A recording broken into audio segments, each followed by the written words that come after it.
আমাদের দেশে আমাদের দাওয়াত হয়ে গেছে ফাদাইল ওয়ান নওয়াফিল, ফরজ কেন যেন হারিয়ে গেছে। এই যে হারিয়ে গেছে এর জন্য দায়ী কিন্তু আমরা, আপনারা, আমরা না, আমরা হুজুররা না, আপনারা আমাদের ভক্তরা। এটা কেন?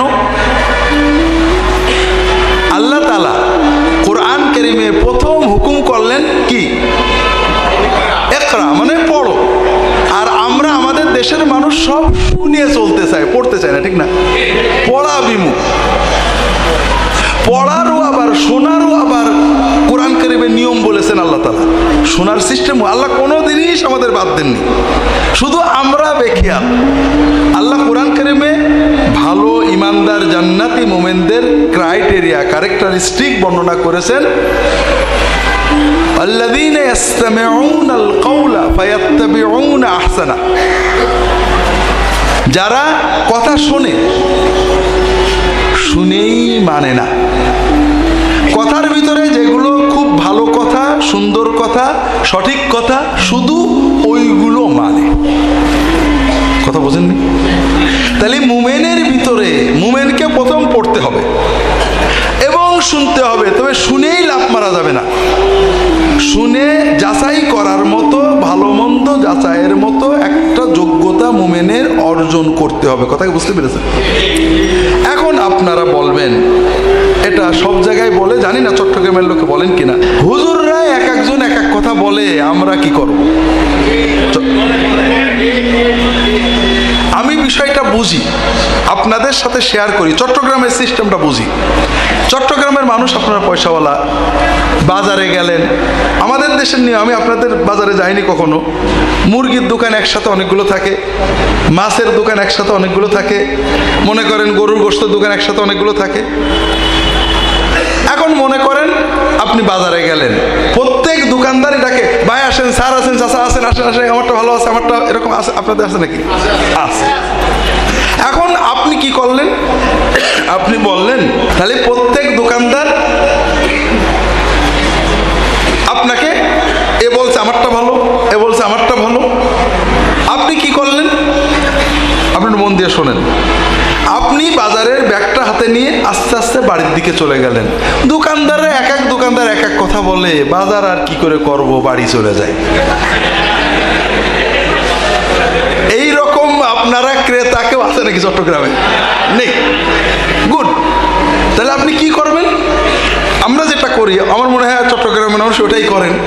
প্রথমে দোকান দেখি, 5 দোকানের ভিতরে কোন দোকানদারটা অপেক্ষাকৃত নির্ভরযোগ্য, আমার আগের পরিচিত, অথবা 2-5 বার কিনেছি, না ঠকাবে না আশা করা যায়, এইরকম একটা দোকান দেখে ঢুকি। অথবা দাড়ি আছে, নামাজি, মসজিদে দেখা হয়, কোনো না কোনো একটা যাচাই পদ্ধতিতে 10টা দোকানের ভিতরে একটা দোকান আমরা যাচাই করে ঢুকবো, ঠিক না? ঢুকলাম।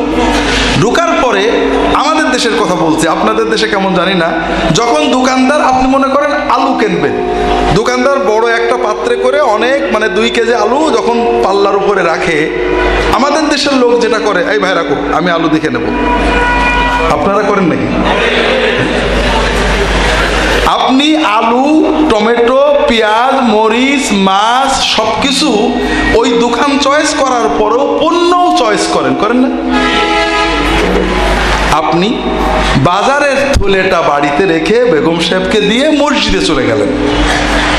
মসজিদে যে আপনি আমল করছেন, একজন বলল, হয়তো ওয়াজিফা করছেন অথবা জিকির করছেন, একজন বলল যে ভাই এটা তো হাদিসে নেই, নবী করেননি, এটা করা যাবে না। আরে ভাই, হুজুররা এক একটা এক এক কথা কয়, ওই বাদ দাও, যা করছো করো। তাহলে কি বোঝা গেল? বোঝা গেল আপনার কাছে পুঁটি মাছ, আলু, টমেটো, পটল, কাঁচামরিচের চেয়ে ইমানের দাম বেশি বোঝা গেল না কম বোঝা গেল? ভাইরা, আল্লাহ তাআলার সাথে বিজনেসের চেয়ে সহজ নেই।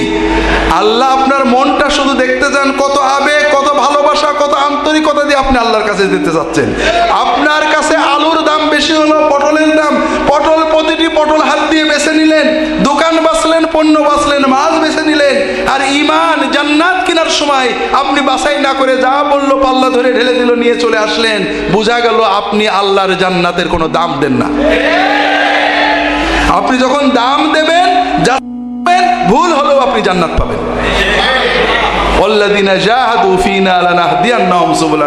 আপনাকে চেষ্টা করতে হবে, আল্লাহ আমি আমার সাধ্য মতো বাছাই করে ভালো মাছ কেনার চেষ্টা করেছি, ভালো ঈমান, ভালো সহি আমল কেনার চেষ্টা করেছি। তো ভাইরা, মাছ কিনে যদি ঠকি,